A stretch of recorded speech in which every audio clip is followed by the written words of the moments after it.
सीटी की आवाज सुनकर इमरान ने सामने पड़ा हुआ ट्रांसमीटर उठा लिया।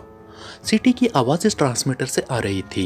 इमरान ने एक बटन प्रेस किया तो सीटी की आवाज बंद हो गई। Hello hello, SR calling, hello hello, over. एक बटन प्रेस करते ही दूसरी तरफ से आवाज सुनाई दी। प्रिंस ऑफ ढम अटेंडिंग यू, ओवर। इमरान ने कहा, प्रिंस, एंथोनी और उसके ग्रुप ने स्टालिन को हलाक कर दिया है। वो और उसके साथी क्लब में दाखिल हुए थे और एंथोनी सीधा स्टालिन के पास पहुंच गया था। उसने एंथोनी को बेहोश किया और फिर उसे बांधकर उस पर तशद्दुद किया और उससे जबरदस्ती ग्रीन स्नैक्स के ट्रांसमीटर की फ्रीक्वेंसी हासिल कर ली और फिर उसने अपने ट्रांसमीटर में लगी सर्चिंग डिवाइस से उस फ्रीक्वेंसी के जरिए वो जगह ट्रेस कर ली जहां पर ग्रीन स्नैक्स मौजूद थे। एंथोनी ने स्टालिन को हलाक कर दिया है और वो अपने ग्रुप को लेकर उस तरफ रवाना हो गया था जहां ग्रीन स्नैक्स की मौजूदगी का उसे पता चला था। उसने अपने आदमियों के साथ रेड पैलेस को घेरा और फिर उसने पूरे रेड पैलेस पर मिसाइलों की बारिश कर दी और रेड पैलेस मुकम्मल तौर पर तबाह कर दिया। रेड पैलेस खाली था, इसलिए वहां कोई जानी नुकसान नहीं हुआ है, ओवर। दूसरी तरफ से उसे तफसील बताते हुए कहा गया, क्या एंथोनी और उसके साथी रेड पैलेस में दाखिल नहीं हुए थे, ओवर। इमरान ने पूछा, नहीं। अगर वो पैलेस में दाखिल हो जाते तो उन्हें पता चल जाता कि पैलेस खाली है। पैलेस में सिर्फ वो ट्रांसमीटर रखा गया था जिसकी फ्रीक्वेंसी स्टालिन ने एंथोनी को दी थी और एंथोनी ने उसे मशीनी डिवाइस सिस्टम से ट्रेस किया था, ओवर। दूसरी तरफ से जवाब मिला, ठीक है, तुम्हारा काम खत्म हो गया है, जल्दी तुम्हारे अकाउंट में मुआवजा ट्रांसफर कर दिया जाएगा, ओवर। इमरान ने कहा, लेकिन ये गलत हुआ है कि एंथोनी के हाथों स्टालिन मारा गया है। वो हमारी तंजीम का अहम आदमी था, ओवर। दूसरी तरफ से कहा गया, ऐसे कामों में ऐसा ही होता है। बहरहाल जो होना था हो गया। अब स्टालिन को वापस तो नहीं लाया जा सकता, लेकिन एंथोनी के इस इकदाम ने मुझे इस बात का यकीन दिला दिया है कि वो भी डार्क हार्ट के लिए काम कर रहा है, ओवर। इमरान ने कहा, हाँ, ये कन्फर्म है, ओवर। दूसरी तरफ से कहा गया, ओके, अब जो होना था हो गया। तुम अपने मुआवजे से मतलब रखो। स्टालिन की मौत रायगा नहीं जाएगी। मैं उसकी मौत का बदला एंथोनी से जरूर लूंगा, ओवर। इमरान ने कहा, हाँ, उसने स्टालिन को बड़ी बेरहमी से मारा है। मैंने आपके कहने पर पहले स्टालिन के ऑफिस और रिहाइशगाह में चंद खुफिया कैमरे लगा दिए थे। इन कैमरों की मदद से ही मैंने वहां होने वाली सारी कार्रवाई देखी थी जिसकी मैंने आपको तफसील बताई है, ओवर। एसआर ने कहा, ठीक है, ओवर। इमरान ने कहा, मेरे लायक और कोई खिदमत, ओवर। एसआर ने कहा, तुम मुझसे दूर हो वरना मैं तुमसे अपने सर पर तेल की मालिश करा लेता, लेकिन कोई बात नहीं, फिर सही, ओवर। इमरान ने मुस्कुराते हुए कहा तो दूसरी तरफ मौजूद एसआर बेख्तियार हंस पड़ा। इमरान ने उससे चंद मजीद बातें की और फिर उसने ओवर एंड ऑल कहकर राब्ता मुनक़ते कर दिया। इमरान ने ट्रांसमीटर ऑफ करके जेब में रखा और फिर साथ पड़े हुए इंटरकॉम का रिसीवर उठाकर उसने उस पर 2 नंबर प्रेस कर दिए। यस। दूसरी तरफ से जूलिया की आवाज सुनाई दी, प्रिंस बोल रहा हूँ, अपने साथियों समेत स्पेशल पॉइंट पर पहुंच जाओ। इमरान ने कहा और रिसीवर रखकर वो उठा और मुलैका बाथरूम में दाखिल हो गया। थोड़ी देर बाद वो बाहर निकला तो मास्क मेकअप की वजह से उसका चेहरा और बाल मुकम्मल तौर पर तब्दील हो चुके थे। वो अब मकामी मेकअप में था। उसके जिस्म पर लिबास भी तब्दील हो चुका था। उसने कमरे का दरवाजा खोला और सर बाहर निकालकर झांका। राहदारी में कोई आदमी नजर न आया तो वो कमरे से बाहर आ गया और उसने कमरा लॉक कर दिया और फिर इत्मीनान से चलता हुआ लिफ्ट की तरफ बढ़ गया।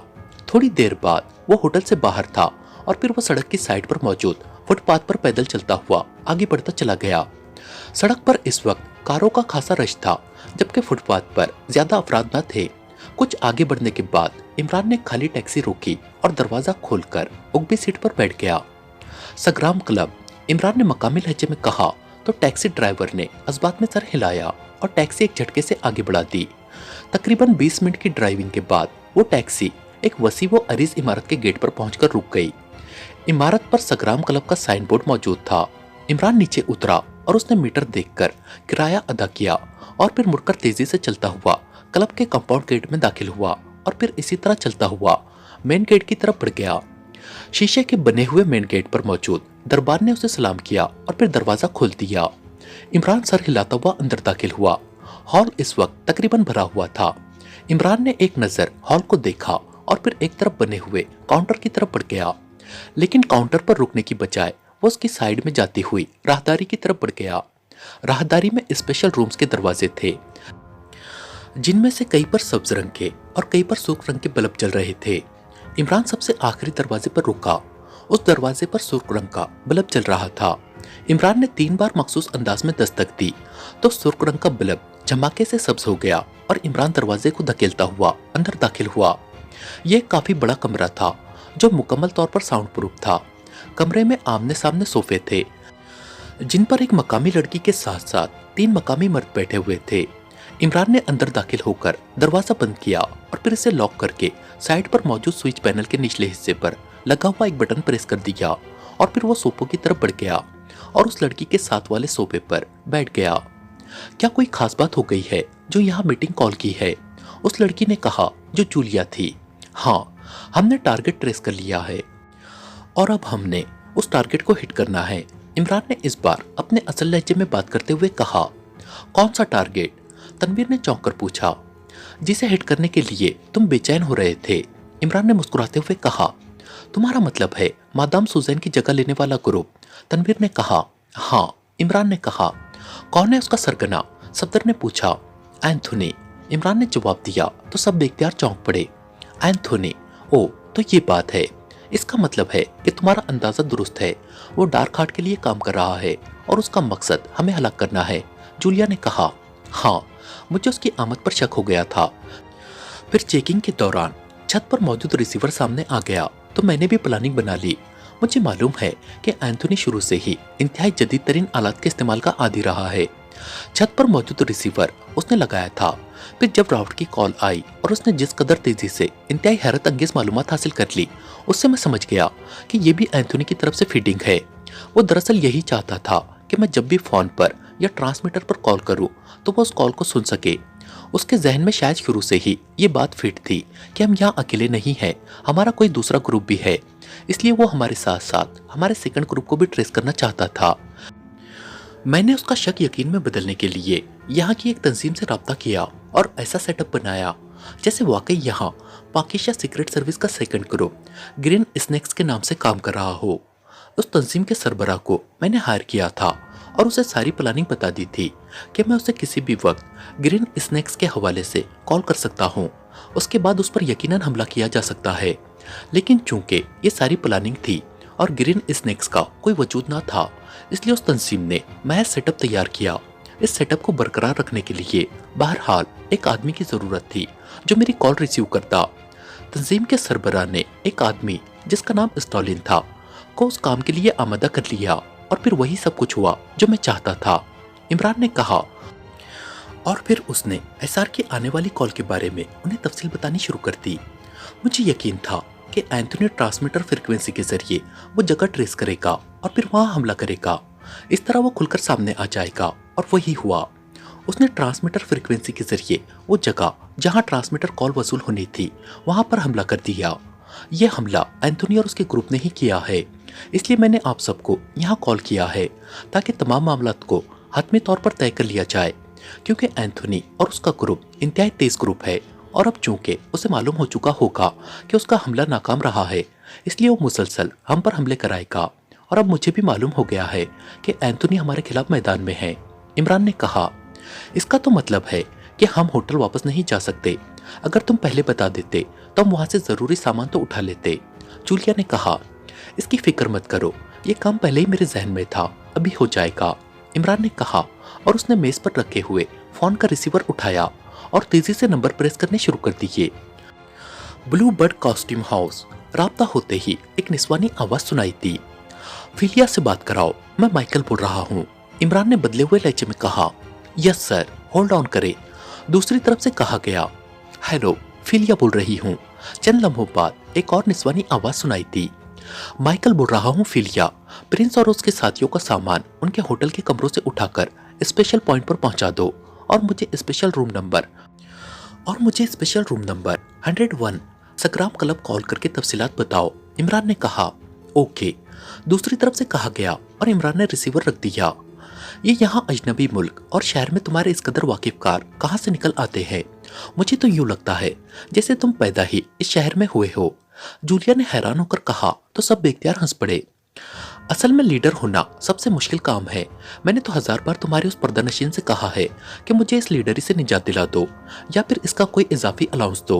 अब देखो, तुम्हें कुछ नहीं करना पड़ता, बस जो हिदायत मिली उस पर अमल कर दिया। अल्लाह अल्लाह खैर सल्ला। और मुझे हालात के मुताबिक पहले से कई किस्म के इंतजामात करने पड़ते हैं ताकि ऐन मौके पर हमें भागदौड़ न करनी पड़े। लेकिन तुम्हारा पर्दानशीन मेरी बात ही नहीं मानता।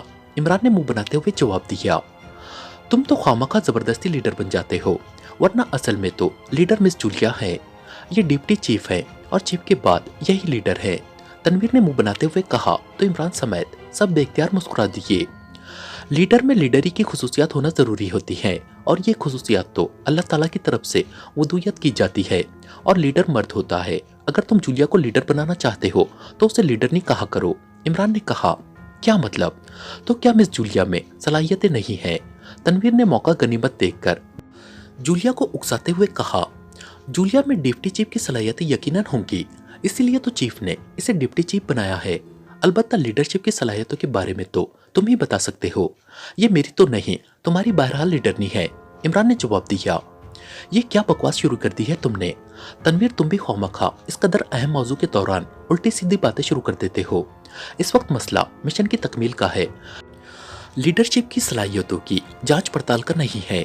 जूलिया ने खा जाने वाले लहजे में कहा तो तनवीर बेख्तियार होंठ भींचकर रह गया।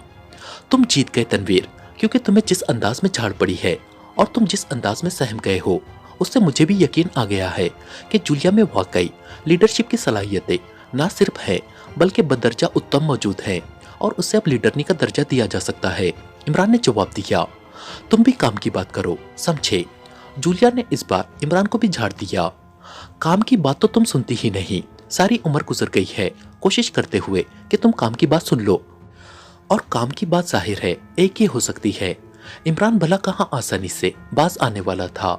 इमरान साहब, अब हमने एंथोनी और उसके साथियों को तलाश करना है, या आपने उसका भी बंदोबस्त पहले से कर रखा है? यगलक सफदर ने मौजू बदलते हुए कहा, क्योंकि उसे मालूम था कि इमरान ने बाज नहीं आना और जूलिया का पारा लम्हा ब लम्हा बढ़ता चला जाना है। एंथोनी ने यकीनन अपना ठिकाना बदल लिया होगा, वो अपने ग्रुप के साथ होटल छोड़ चुका होगा, इसलिए उसे अब नए सिरे से ट्रेस करना होगा। इमरान ने कहा, तो अब उसे ट्रेस करने के लिए आपके जहन में क्या लाए अमल है? सफदर ने कहा, तंजीम के सरबराह ने एक इशारा तो दिया है कि एंथोनी मकामी स्पेशल फोर्स के कैप्टन के रूप में है, लेकिन जाहिर है कि एंथोनी जैसा आदमी मुस्तकिल तौर पर किसी रूप को नहीं अपना सकता, इसलिए अब उसे सामने लाने के लिए हमें कोई खेल ही खेलना होगा। इमरान ने मुस्कुराते हुए कहा, कैसा खेल? सबने चौंक कर पूछा। हमें एक नकली इमरान तैयार करना पड़ेगा और उसकी हिफाजत असल की तरह करना होगी। इस तरह एंथोनी लामहला उस पॉइंट पर हमला करेगा और इस तरह हम उसे ट्रैप कर सकते हैं। इमरान ने कहा, तरकीब तो अच्छी है, लेकिन इसकी इत्तला एंथोनी को कैसे पहुंचेगी कि इमरान कहां पर मौजूद है? सफदर ने हैरान होकर कहा, कभी अपनी अकल भी इस्तेमाल कर लिया करो, तुम बताओ कि किस तरह उसे इत्तला मिल सकती है? इमरान ने मुस्कुराते हुए कहा, मैं बताता हूँ। कैप्टन शकील ने कहा तो वो सब चौंक कर उसकी तरफ देखने लगे। ठीक है बताओ, इमरान ने मुस्कुराते हुए कहा, इसकी इत्तला डार्क हार्ट के रेड सेक्शन के बॉस बार्टन तक पहुंचा दी जाए तो बार्टन से ये इत्तला एंथोनी तक पहुंच जाएगी। कैप्टन शकील ने कहा तो इमरान इस तरह आंखें पाड़ पाड़ कर कैप्टन शकील को देखने लगा जैसे उसे अचानक कोई अजूबा नजर आ गया हो। आप मेरी तरफ ऐसे क्यों देख रहे हैं? क्या मैंने गलत किया है? कैप्टन शकील ने कदरे उलझे हुए से लहजे में कहा, नहीं, बल्कि तुमसे मुझे अब हकीकतन खौफ आने लगा है। मुझे लगता है कि तुम मुझे बेरोजगार करके छोड़ोगे। जो छोटा मोटा चेक मिल जाता है मैं उससे भी हाथ धो बैठूंगा और फिर मुझे मजबूरन किसी स्कूल के सामने मूंगफलियों का झापा ही लगाना पड़ेगा। इमरान ने जवाब दिया तो सब बेख्तियार हंस पड़े। वैसे कैप्टन शकील, तुम्हारी जहानत का वाकई जवाब नहीं, लेकिन तुम खामोश क्यों रहते हो? तनवीर ने कहा तो उसके फिक्रे के आखिरी हिस्से पर सब बेख्तियार खिलखिलाकर हंस पड़े, क्योंकि वो इसका मतलब समझ गए थे कि खामोश रहने की बजाय बोला करो ताकि इमरान को जेर किया जा सके। इमरान साहब, क्या एंथोनी जैसा ज़हीन आदमी आपके इस ट्रैप को समझ नहीं जाएगा? सफदर ने कहा, इसके अलावा मेरे जहन में तो कोई हल नहीं है, अगर तुम्हारे जहन में कोई हो तो बताओ। इमरान ने इंतहाई संजीदा लहजे में कहा, मेरे ख्याल में इमरान साहब असल रूप में सामने रहे और हम मेकअप में उनकी निगरानी करें। लामहला एंथोनी और उसके आदमी इमरान साहब को तलाश करेंगे और हम उसके किसी भी आदमी को पकड़कर उससे एंथोनी के बारे में मालूमात हासिल कर सकते हैं। सफदर ने कहा, तुम्हारा मतलब है कि मैं सचमुच कुर्बानी का बकरा बन जाऊं ताकि वो मुझे आसानी से पकड़ ले और तेज छुरी मेरी गर्दन पर पैर दे। इमरान ने मुंह बनाते हुए कहा, और फिर इससे पहले कि मजीद कोई बात होती, पास पड़े हुए फोन की घंटी बज उठी और इमरान ने हाथ बढ़ाकर रिसीवर उठा लिया। यस, माइकल बोल रहा हूँ, इमरान ने बदले हुए लहजे और मकामी जुबान में कहा। फीलिया बोल रही हूँ, दूसरी तरफ से निस्वानी आवाज सुनाई थी। यस, क्या रिपोर्ट है? इमरान ने पूछा। मिस्टर माइकल, आपके अहकामात की मुकम्मल तामील हो चुकी है। स्पेशल पॉइंट सनसेट कॉलोनी की कोठी नंबर 201A ब्लॉक है।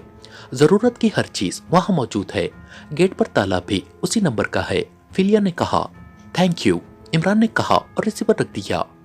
अब तुमने एक एक करके यहाँ से निकलना है और उस कोठी में पहुंचना है। गेट पर नंबरों वाला ताला मौजूद है, जो पहले पहुंचे वो उसे खोल ले, इमरान ने कहा और सबने इस बात में सर हिला दिए। लेकिन यहाँ इकट्ठे होने का क्या फायदा हुआ? हमें यहाँ से तमाम प्रोग्राम तय करके उठना चाहिए, जूलिया ने कहा।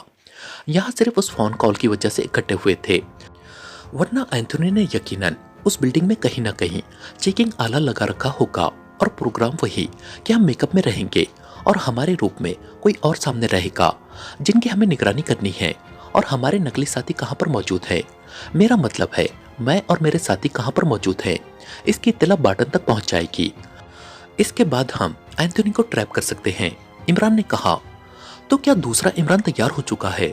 सफदर ने मुस्कुराते हुए पूछा। जब तक मैं कोठी पर पहुंचूंगा वो तैयार हो जाएगा। एक सर ही तैयार करना है, चाहे तनवीर का हो, इमरान ने जवाब दिया और सब बेख्तियार हंस पड़े, जबकि तनवीर मुंह से तो कुछ न बोला, अलबत्ता वो उसे तेज नजरों से घूरने लगा। एंथोनी अभी अपने ऑफिस में आकर मेज के पीछे ऊंची नशिस्त वाली कुर्सी पर बैठा ही था कि टेलीफोन की घंटी बज उठी तो एंथोनी ने एक तवील सांस लेते हुए हाथ बढ़ाकर रिसीवर उठा लिया। यस, एंथोनी ने कहा। टॉलमोर बोल रहा हूँ बॉस, आपके हुक्म की तामील हो चुकी है। रेड पैलेस को मिसाइलों से उड़ा दिया गया है, दूसरी तरफ से कहा गया। वेल डन, उनमें से कोई जिंदा तो नहीं बचा है, एंथोनी ने कहा। नो बॉस, पैलेस में हमने इतने मिसाइल फायर किए हैं जिनसे पैलेस मुकम्मल तौर पर मलबे का ढेर बन गया है। उन मिसाइलों ने पैलेस के मलबे तक को जलाकर राख बना दिया है।